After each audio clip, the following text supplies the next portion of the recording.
मुझे नहीं लगता अब कुछ हो सकता है। इस आदमी का बचना नामुमकिन है।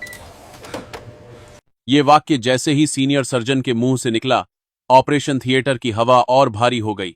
मॉनिटर की बीप पहले जैसी स्टेडी नहीं रही थी, कभी तेज कभी धीमी, किसी की सांसें जैसे किसी और की उंगलियों के इशारे पर चल रही हों। तभी बाहर से एक आवाज आई, रुको, आप सब गलत कर रहे हैं, पेशेंट मर जाएगा। अगर आप ऐसे आगे बढ़े तो पेशेंट टेबल पे ही मर जाएगा। मैं इसे ठीक कर सकता हूं। ऑपरेशन थिएटर के दरवाजे के ठीक पास, नीली वर्दी पहने, हाथ में झाड़ू और पोछा लिए, एक गरीब सा लड़का खड़ा था। ऑपरेशन थिएटर के बाहर सन्नाटा छा गया। अंदर मौजूद सर्जन्स के हाथ रुक गए। मॉनिटर की बीप अब और साफ सुनाई देने लगी, जैसे कमरे में सिर्फ वही आवाज बची हो। उसके आधे घंटे बाद आगे जो हुआ, उसने सभी डॉक्टरों के भी होश उड़ा दिए। जानने के लिए बीएस आप लास्ट तक देखते रहिए। यह देश के सबसे बड़े प्राइवेट अस्पतालों में से एक था, एपेक्स मेडिकल सिटी। यहां वीवीआईपीज का इलाज होता था, अरबपतियों की सर्जरी, विदेशों से लौटे एनआरआई पेशेंट्स, मिनिस्टर्स, सेलिब्रिटीज, सबकी आखिरी उम्मीद यही जगह बन चुकी थी। वही कांच की दीवारें, वही चमचमाती लाइट्स, वही महंगी मशीनें, सब मिलकर एक चीज का वादा करती थीं, यहां जिंदगी सस्ती नहीं लेकिन कीमती है।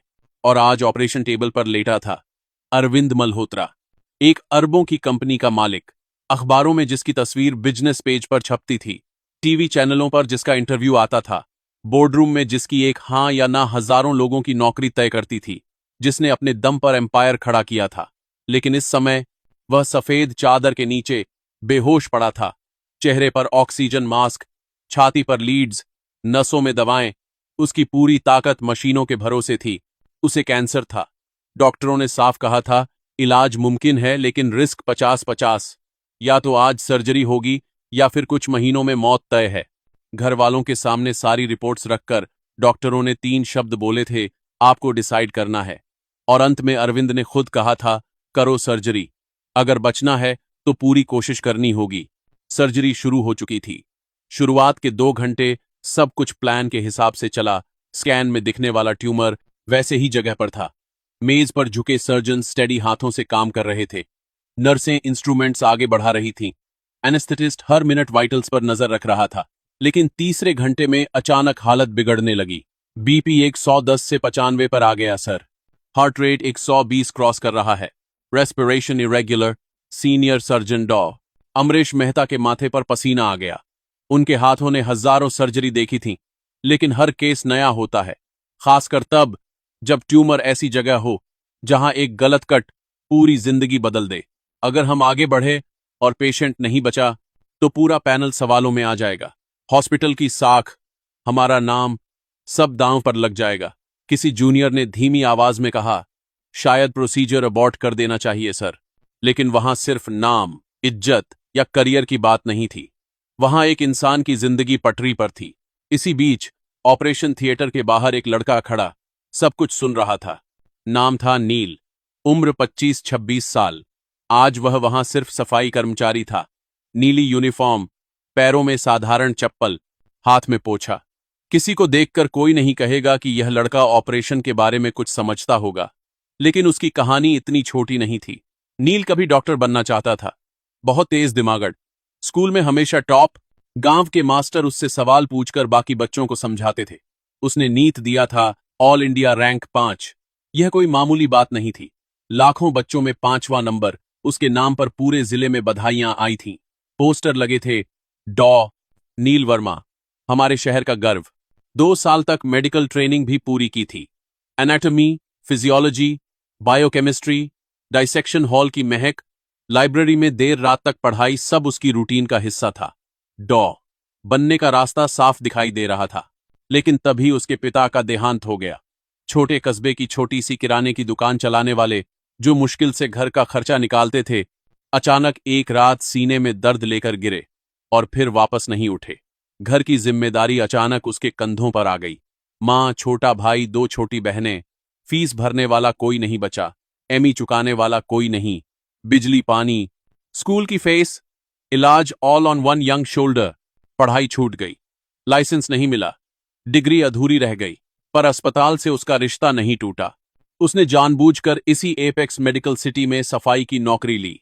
वह किसी स्कूल या दुकान में काम भी कर सकता था, लेकिन उसने कॉन्शियसली हॉस्पिटल चुना ताकि सीखता रहे, देखता रहे, समझता रहे। डॉक्टर, नर्सें, स्टाफ सब जानते थे कि यह लड़का असाधारण है। कोई कोई डॉक्टर मजाक में कहता, इसका दिमाग हमारे आधे रेजिडेंट से तेज है, लेकिन सिस्टम ने उसे डॉक्टर बनने नहीं दिया। 2 साल से वह वही काम कर रहा था। सुबह जल्दी आना, ओटी के बाहर की सफाई, कचरा, बायो वेस्ट, फर्श की मॉप, दीवारों की सैनिटाइजेशन, पर साथ ही हर कॉम्प्लेक्स सर्जरी के समय वह बाहर खड़ा हो जाता, मॉनिटर की बीप सुनकर, डॉक्टर्स की बातों को समझकर, अंदर क्या हो रहा है उसका पूरा नक्शा दिमागड़ में बनाता। आज जब वह बाहर खड़ा था, उसे अंदर चल रही सर्जरी की गलती साफ दिख रही थी। उसने सिर्फ आवाजें नहीं सुनी, उसने पैटर्न्स पढ़े, बीपी का अचानक गिरना, हार्ट रेट का तेज होना, रेस्पिरेशन का डिस्टर्ब होना। उसके दिमागन में एनाटॉमी की किताबें खुल गईं। उसे याद आया ट्यूमर पैंक्रियस के बेहद नजदीक एक खास नर्व बंडल के साथ चिपका हुआ था। अगर उस एंगल से आगे बढ़े जहां से अभी कट लगने वाला था, तो ट्यूमर तो हटेगा, लेकिन इंपॉर्टेंट नर्व डैमेज हो जाएगी। और वही हो रहा था। उसने दरवाजा खोला।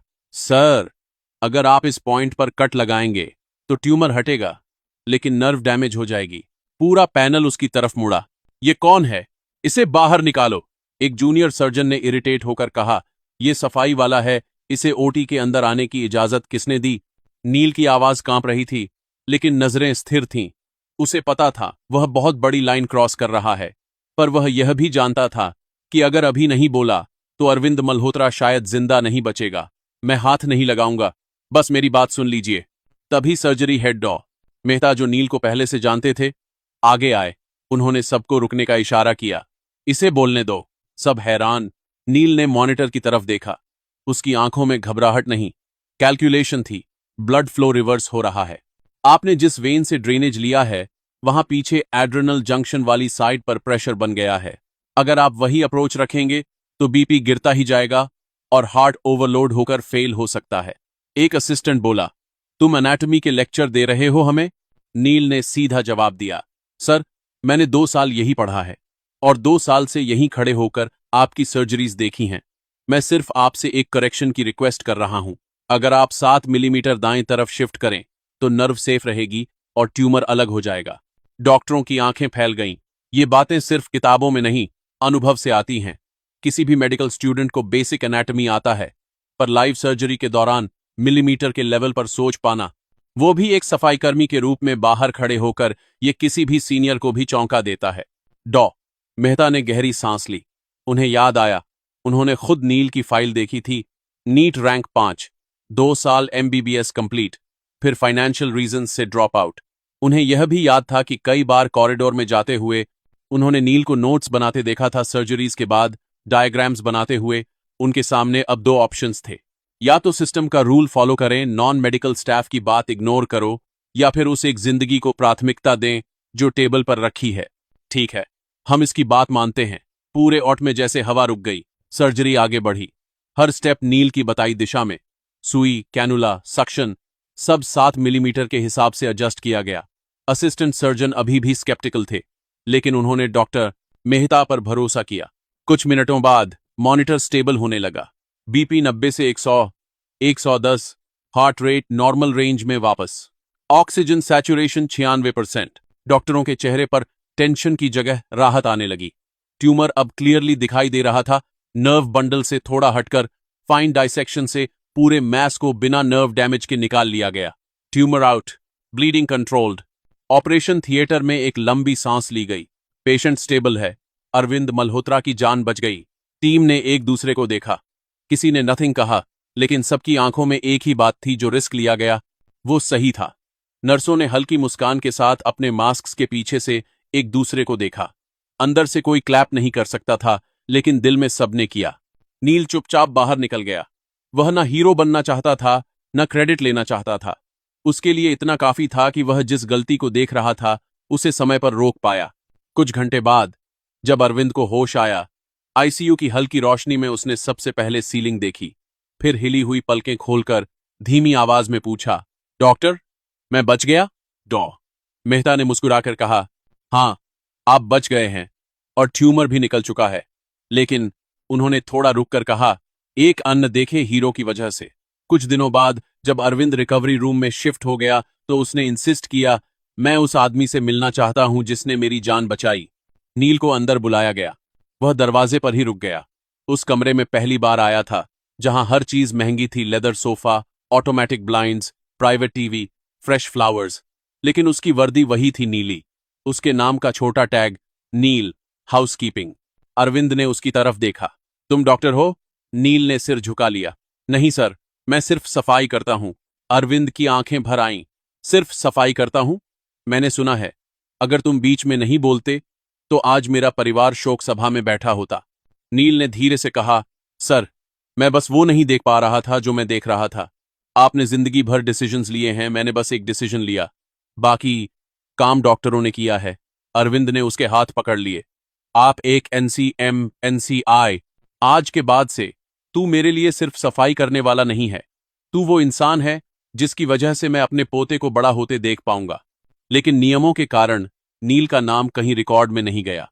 ऑफिशियल रिपोर्ट्स में लिखा गया, successful pancreatic tumour resection by doctor A Mehta and team. Media में डॉक्टर्स के नाम आए, हॉस्पिटल की ब्रांडिंग बढ़ी, पर किसी फाइल में यह नहीं लिखा गया कि बीच सर्जरी में एक सफाई कर्मचारी ने क्रिटिकल सजेशन दिया था। क्रेडिट डॉक्टर पैनल को मिला, पर जाते समय डॉ मेहता ने नील के कंधे पर हाथ रखा। आज तुमने वो कर दिखाया जो डिग्री नहीं, इंसानियत सिखाती है।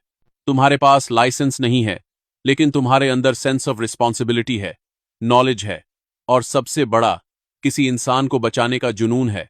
अरविंद ने डिस्चार्ज के दिन हॉस्पिटल एडमिनिस्ट्रेशन से कहा, उस लड़के का फ्यूचर मेरी रिस्पॉन्सिबिलिटी है। उसके नाम से स्कॉलरशिप बनी। नील को वापस मेडिकल कॉलेज में एडमिशन की राह मिली। सिस्टम धीरे धीरे मानने लगा कि हुनर सिर्फ सर्टिफिकेट में नहीं होता। कभी कभी असल डॉक्टर सफेद कोट में नहीं होते, और असली हुनर डिग्री का मोहताज नहीं होता।